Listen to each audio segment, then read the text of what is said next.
साक्षी सोनी के साथ जुड़ चुके हैं और आज आपको एक खुशखबरी देने वाली हूँ। खुशखबरी ये है कि मोदी जी ने अपने सपनों का भारत बुन लिया है। और वो अपने सपनों का भारत कैसे बुना है तो आपको बता दूं, सामने आप लोग देख पा रहे हैं मोदी जी के सपनों का भारत 8,000 की नौकरी के लिए करनी पड़ती है महाभारत ठेका प्रथा बंद करो। आपको बता दूं कि मोदी जी जो है लगातार नारा देते आए थे कि हर घर जो है काम दिया जाएगा, हर व्यक्ति को काम दिया जाएगा, बेरोजगारी खत्म कर दी जाएगी। लेकिन अब मोदी जी ने अपने विचार बदल दिए हैं और अपने सपनों का भारत इस तरीके से बुना है कि 8,000 की जो भी नौकरी करे उन सभी को निकाल दिया जाए। ये आप लोग सामने लोग देख पा रहे हैं ना, ये सभी लोग, इनके चेहरे आप लोग देख पा रहे होंगे जिनका गुजारा 8,000 के अंदर चल रहा था। उस ठेकेदार रतन सिंह ने इनके जो आपने गुनाह किया है कि आपने चाकू जो है उनके ऊपर चला दिया है।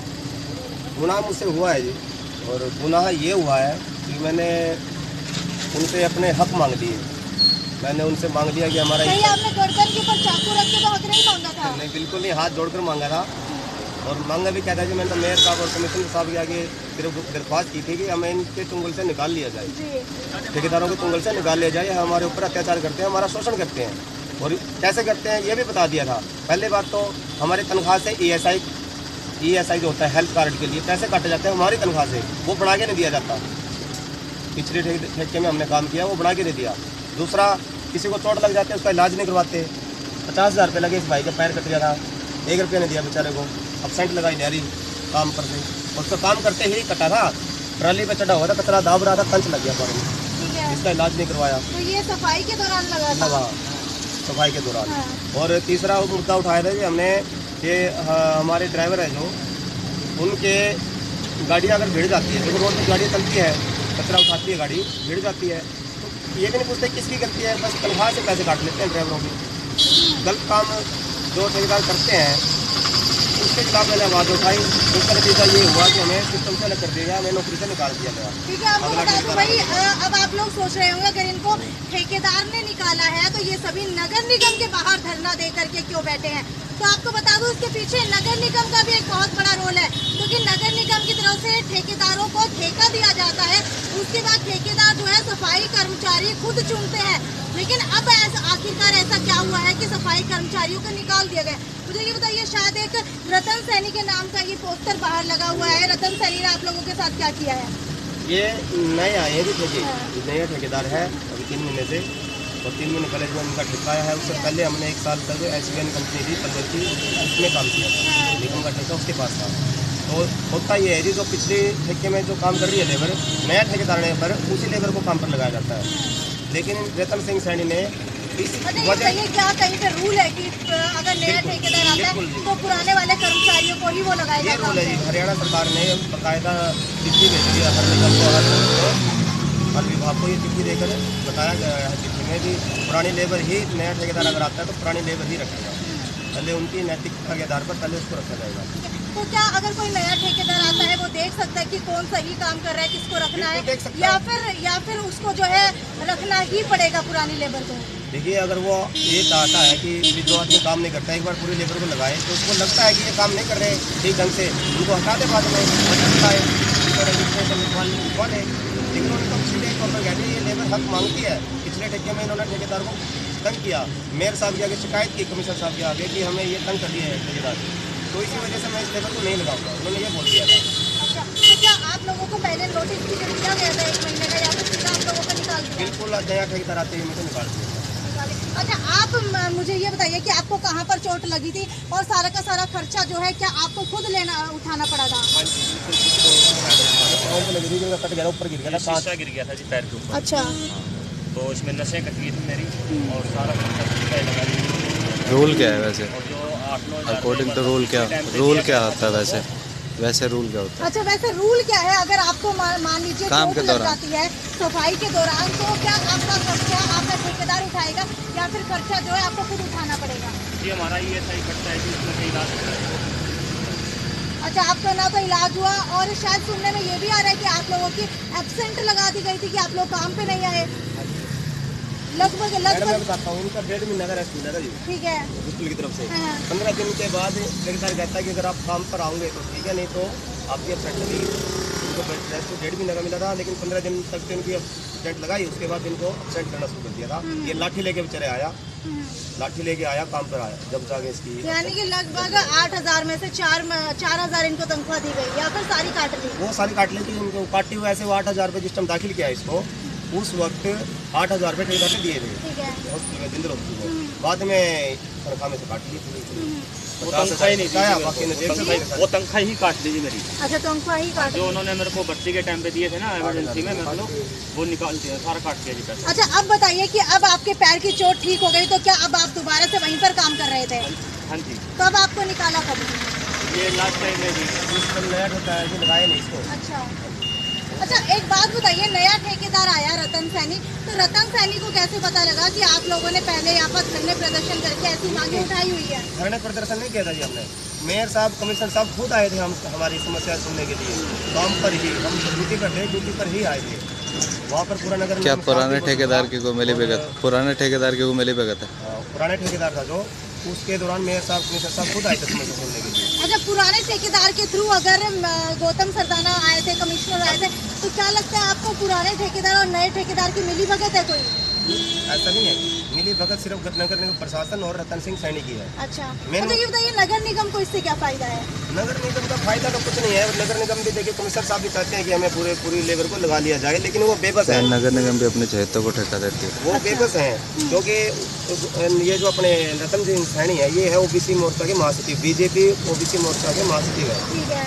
तो उनका मानना ये है कि मैं तो मालिक हूँ, मंत्री मेरा है, निकाय मंत्री कमल गुप्ता जी मेरे हैं, आगे बीजेपी के मेयर साहब भी बीजेपी के हैं, ऊपर चीफ मिनिस्टर भी इनका है बीजेपी का, मोदी जी हैं वो भी बीजेपी के हैं। तो ऊपर से नीचे तक सरकार इनकी है, जो आप ओबीसी, मैं जो मर्जी करूँ। अभी जो आप ओबीसी की बात करें तो क्या आपको लगता है कि जातिगत आप लोगों के साथ भेदभाव किया जा रहा है? नहीं, ऐसा कुछ नहीं है जी, जातिगत नहीं है। मैं ये कहना चाहता हूँ कि वो उनको पावर का घमंड हो गया है कि ये कहीं चले जाएं, चीफ मिनिस्टर के पास चले जाए, सब कुछ मेरा है, मैं इनको लूँगा ही नहीं, किसी भी कीमत पर नहीं लूँगा। तो क्या आपको लगता है नगर निगम के कमिश्नर और मेयर गौतम सरदाना अपने चहेतों को ही काम के ऊपर रखना चाहते तो हैं? ऐसा ही जब लगाए गए हैं, वो खुद कहते हैं रतन सैनी जी।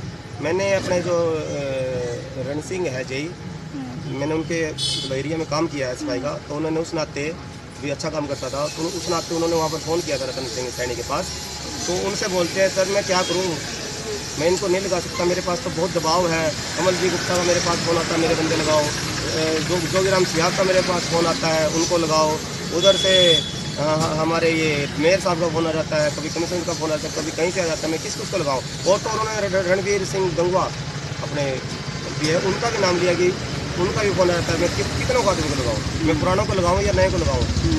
तो तो क्या आपकी नज़र के अंदर कोई ऐसा केस है कि आप लोगों को हटा करके इनके किसी चहेते को नौकरी के ऊपर रखा गया हो? देखिए ऐसा है जी, हम 100 आदमी थे, 100 के ऊपर थे, और अभी काम कर रहे हैं 150 फुट पर। हमारे सिर्फ 50 या 60 बंदे ही लगे हुए हैं वहाँ पर, बाकी जो 100 आदमी है वो नए लगाए गए हैं, आप समझ सकते हैं।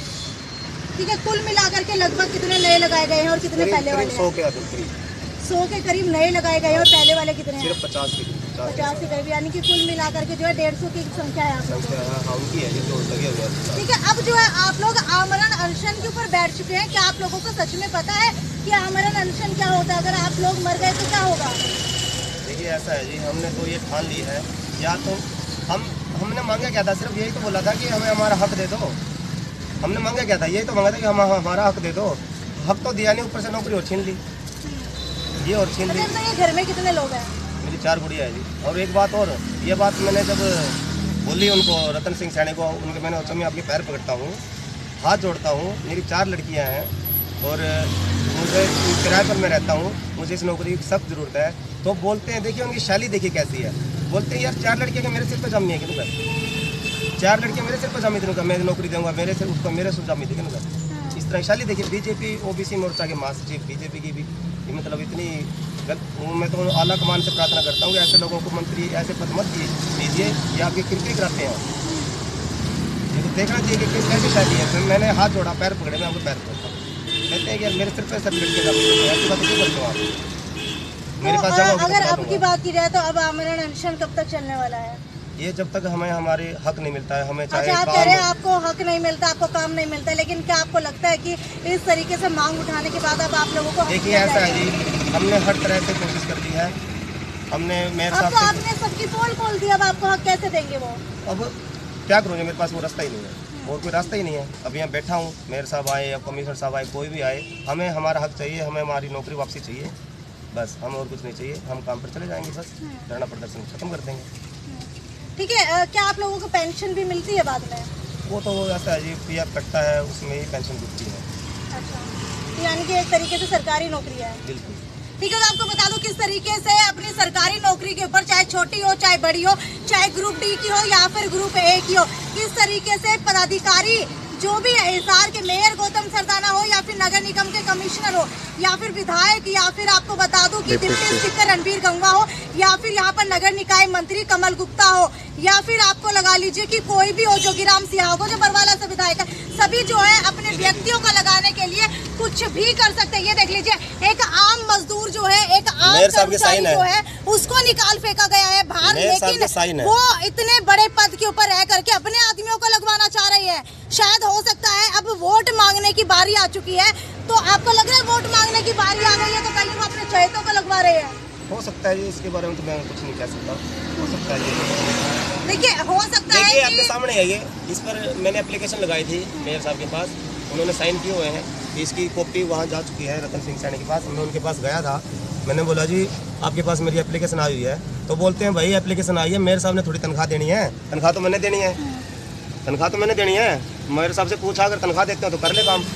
यानी कि वो समझते नहीं है, मेयर साहब को कुछ भी नहीं समझते हैं, कमिश्नर साहब को छोड़िए, मेयर साहब को कुछ नहीं समझते हैं। मेयर साहब ने साइन करके दे दी, जा तू लग जा, मेरी बात हो गई और मैंने भेज दिया है, लेकिन कोई वो नहीं। ठीक है, मेयर गौतम सरदाना की अगर बात की जाए तो लगातार अक्सर जो है इस तरीके के लोगों के मदद करते हुए अक्सर दिखाई देते हैं, लेकिन अभी आपके सामने मैंने कुछ नहीं कहा है, कर्मचारी ने खुद अपने मुंह से कहा है कि मेयर गौतम सरदाना ने उनकी मदद की है, लेकिन कमिश्नर ने मेयर की बात को भी ठुकरा दिया। तो आप लोग सोच सकते हैं रतन सिंह सैनी ने ठुकरा दिया, तो आप देख सकते हैं कि नगर निगम के मेयर जो हमारे हिसार के कहीं ना कहीं राजा है, उनको उनकी बात को जो है नकार दिया गया है। तो आप लोग देख सकते हैं किस तरीके से हो सकता है कि शायद पहले चुनावों के अंदर वायदे किए हों कि नौकरी लगवाई जाएगी, अब अगर चुनाव दोबारा आ जाते हैं तो भाई लोग तो पूछेंगे हमें तो आपने कहा था कि नौकरी लगवाएंगे, हम आपकी बिरादरी के हैं, हम आपके आसपास रहते हैं, हम आपके परिवार के, आपने हमें नौकरी नहीं लगवाया।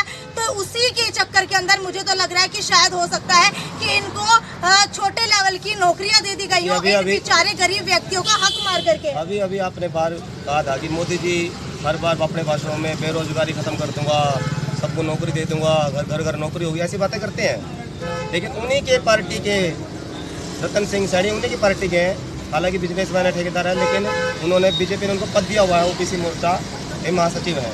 उन्हीं के पार्टी के लोग हमें नौकरी से बेदखल कर रहे हैं। ये देखिए, मोदी जी अपनी बीजेपी पार्टी के आला कमान कहते हैं कि हम नौकरी दे देंगे, और उन्हीं के पार्टी के ये ओबीसी मोर्चा के महासचिव रतन सिंह सैनी नहीं, अभी तक तो कोई नहीं है। आपको बता दूं कि नगर निगम के बाहर जो है आमरण अनशन के ऊपर सफाई कर्मचारी बैठ चुके हैं। लगातार आरोप जो है नगर निगम के कमिश्नर के ऊपर लगते हुए नजर आ रहे हैं, वहीं विधायक और मंत्रियों के ऊपर भी लगातार जो है ये आरोप लग रहे हैं। लेकिन अब देखने वाली बात यह है कि आमरण अनशन के ऊपर जो ये लोग बैठे हैं, क्या ये इसी तरीके से भूखे प्यासे यहाँ पर मर जाएंगे या फिर इनसे कोई आकर के मिलेगा, क्योंकि अभी तक कोई भी इनसे आकर के नहीं मिला है। खैर, अब देखने वाली बात यह है कि आमरण अनशन का नतीजा जो है इन गरीबों के ऊपर कितना निकल करके आने वाला है। खैर, आपकी जो भी राय है और जो भी अगर आप लोग इनको सपोर्ट कर रहे हैं तो नीचे कमेंट सेक्शन के अंदर जरूर लिख करके बताइए, क्योंकि आज इनके साथ हुआ है, कल किसी की भी नौकरी जा सकती है। खैर, ये तो यहीं तक की रिपोर्ट थी, आगे भी आपको इसी तरीके से ताज़ा तरीन खबरों से रूबरू करवाते रहेंगे। तब तक ज़्यादा से ज़्यादा शेयर करना ना भूलें। नमस्कार।